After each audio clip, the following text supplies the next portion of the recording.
The food industry and the processed food industry was created by the cigarette industry. This is Callie Means on Tucker Carlson's podcast, exposing the dark connections between Big Pharma and the food industry.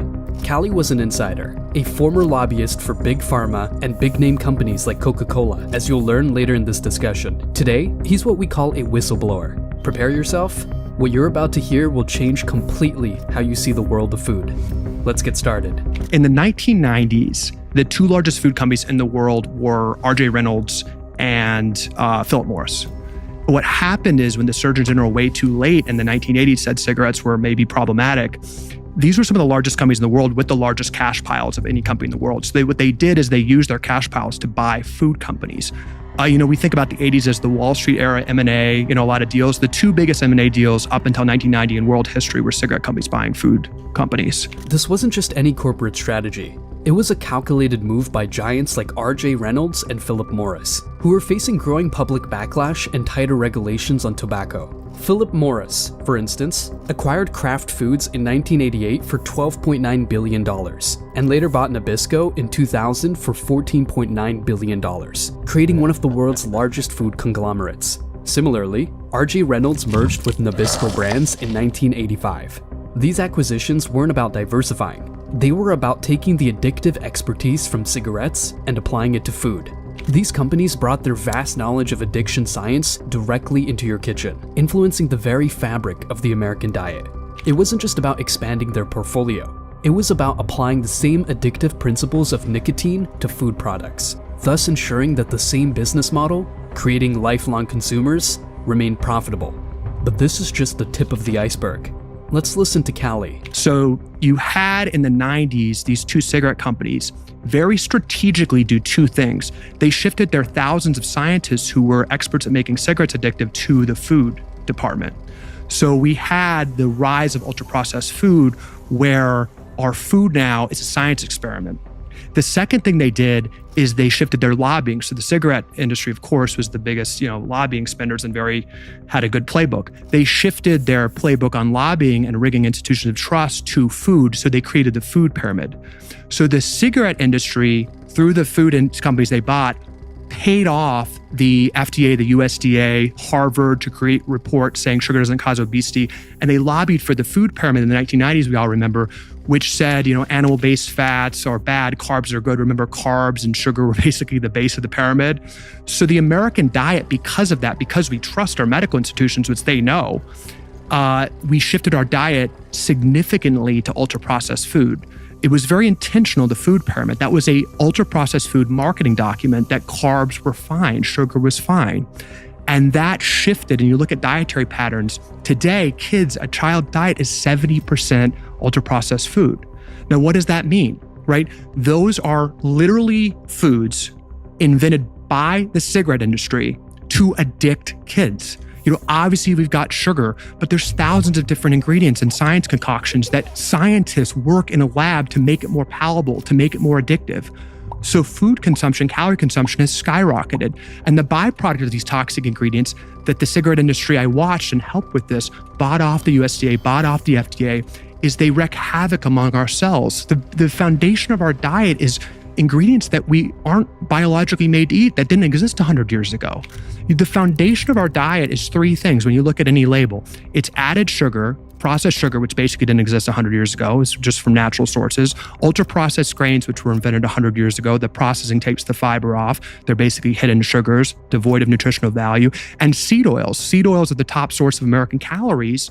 And this is actually seed oils are the top source of American calories. Soybean oil, canola oil. This is the baseline of American calories right now.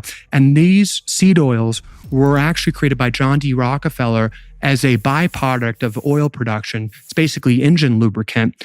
And the Rockefeller and those aligned with him actually lobbied to have this suitable for human consumption. That's how seed oils came into the American diet. They're much cheaper, but they're highly inflammatory. And just by definition, just at the highest level, these ingredients and all the chemicals we can't name that are in ultra-processed food are not natural ingredients that our bodies are made to handle. So there's, as we talk about in Good Energy, this produces a lot of side effects to our cells. The food industry isn't trying to kill Americans.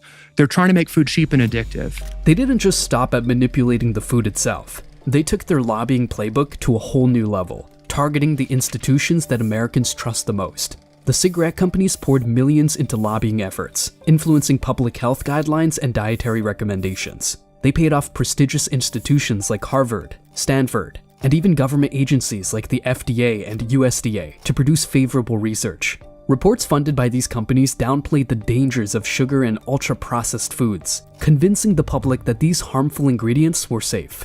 This wasn't just a shift in policy. It was a deliberate, well-funded campaign to rewrite the science of nutrition, making ultra-processed foods the new normal. They weren't just buying companies, they were buying credibility and trust. What you're about to hear from Callie will reveal just how deep this manipulation runs. Let's listen in. And what I learned, in the morning meeting with the food companies trying to lobby and influence the USDA being the lifeblood of nutrition research, paying off, nutrition research at Harvard and Stanford as a junior employee, shocked by that. So you saw that? Oh, my first week, as working for these industries, it was a list of top professors. And the food industry pays 11 times more for foundational nutrition research than the NIH. You go to any nutrition school in the country, the lifeblood of their school, they'll proudly admit this is from the processed food industry. In the past 2 years, there's been 50,000 peer-reviewed research studies on nutrition.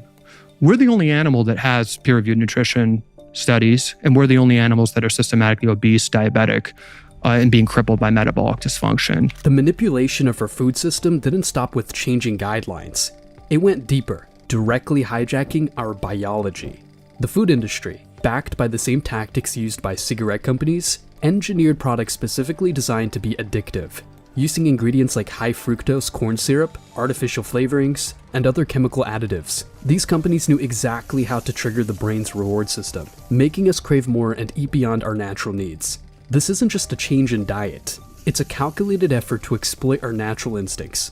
In the wild, we evolved to seek out sugary, high-calorie foods when they were rare, like fruit, to ensure our survival. The food industry has hijacked this biological drive, flooding the market with ultra-processed products that override our natural satiation signals, leaving us constantly hungry for more. But how does this actually affect us on a daily basis? Callie Means dives into the shocking truth of how this engineered addiction impacts our health and well-being.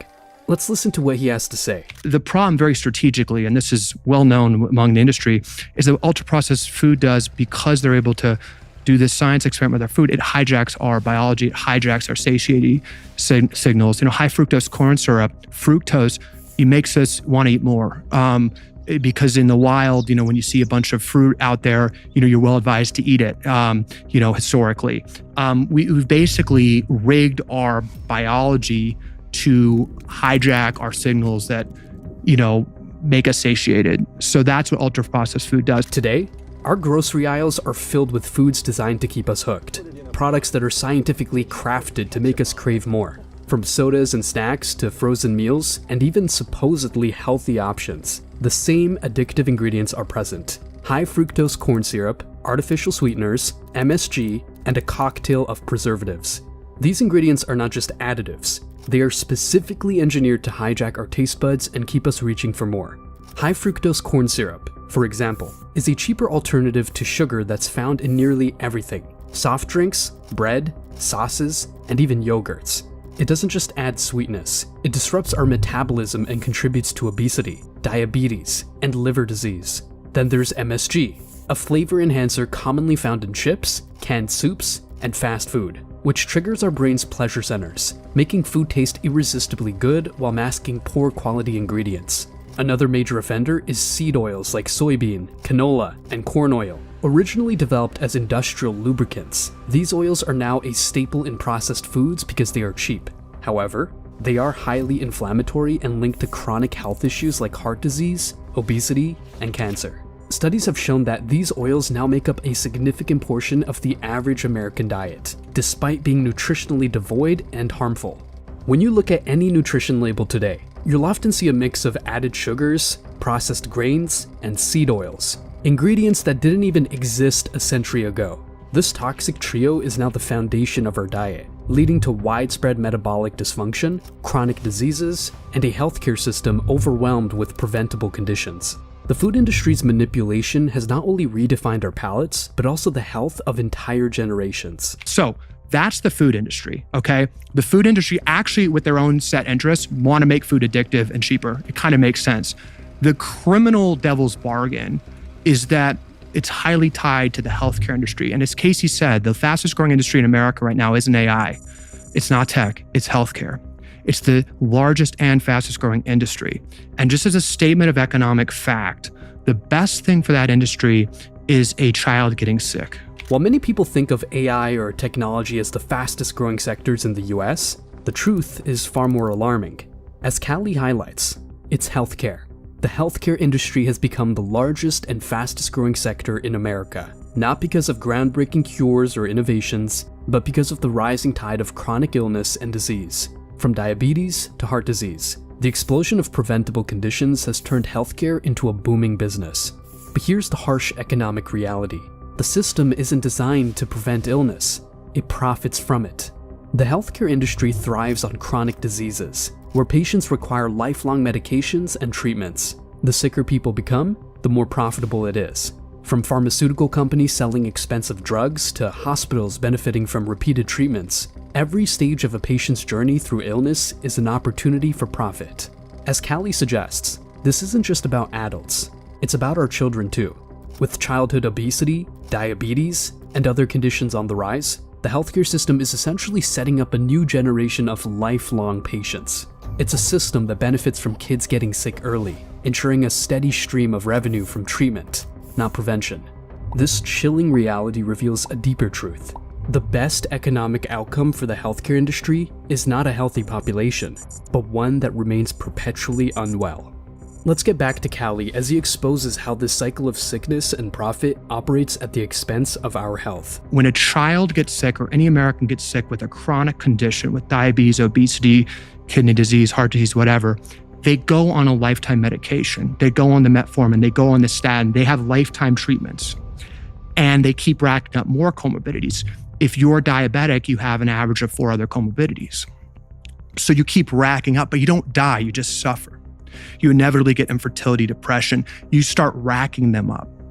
So that's very good for the medical system to have these chronic conditions that need to be managed. Just from a pure economic standpoint, that's how the system's set up. That's all happening largely because of our food system and other metabolic habits we can talk about, but largely because of our rise of ultra-processed food that's really hacking our cells and really hijacking our cells. As Callie highlights, the healthcare system's silence on the root causes of our growing health crisis is not just negligence, it's complicity. Research shows that major health organizations, including the American Diabetes Association and the American Heart Association, receive significant funding from food and pharmaceutical companies whose products contribute to the very diseases these organizations are supposed to fight. This financial influence shapes everything from dietary guidelines to public health messages, creating a conflict of interest that puts profits ahead of public health. For instance, Coca-Cola and other sugary beverage companies have been known to funnel money into research that downplays the link between sugar consumption and obesity. Studies funded by these companies often contradict independent research findings, casting doubt on the true impact of their products. Similarly, the pharmaceutical industry spends billions on lobbying efforts and contributions to health organizations, ensuring that the narrative remains focused on treatment rather than prevention. Callie's observations are backed by a growing body of evidence, showing that these industries have a vested interest in maintaining the status quo. The financial entanglements between food companies, pharmaceutical giants, and health organizations create a system where public trust is routinely compromised. This isn't just speculation. It's documented in financial disclosures and research publications. These partnerships have real consequences. Dietary guidelines that emphasize processed foods and overlook the harms of sugar are a direct result of industry influence, contributing to the rise in chronic diseases that keep the healthcare system profitable. As Callie suggests, this isn't just a failure of the system, it's a deliberate design that puts corporate profits above public health.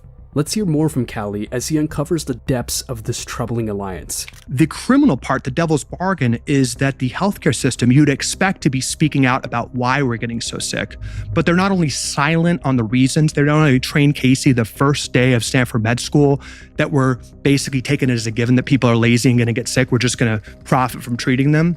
They're silent on that. They're actually complicit. Working for Coke, I helped steer money to the American... Coca-Cola. Yeah, working for Coca-Cola, they actually pay money to the American Diabetes Association. They actually pay money to the American Academy of Pediatrics. If there's one thing the American Diabetes Association, which sets the standard of care for diabetes management, should be doing, they should be saying, we're not going to accept money from Coke, which is diabetes water. They accept money from Coke. Callie Means, along with his sister Casey Means, a respected doctor, have come together to expose the disturbing connections between Big Pharma, the food industry, and our healthcare system. Their combined experiences, Callie as a former insider and Casey as a medical professional, bring a unique perspective to this critical issue. They've dedicated themselves to unraveling these hidden truths, sharing their insights on platforms like Tucker Carlson's podcast, which I highly recommend watching. In a world full of misinformation and conflicting narratives, it's more important than ever to seek the truth. Callie and Casey's revelations are eye-opening, challenging the systems that many of us trust without question. But if listening to the podcast episode isn't enough, their book dives even deeper into the facts and stories that they have uncovered. It's a must-read for anyone who wants to understand how these industries influence our health and what we can do to fight back. Grab a copy and start studying. It might just change the way you see the world around you.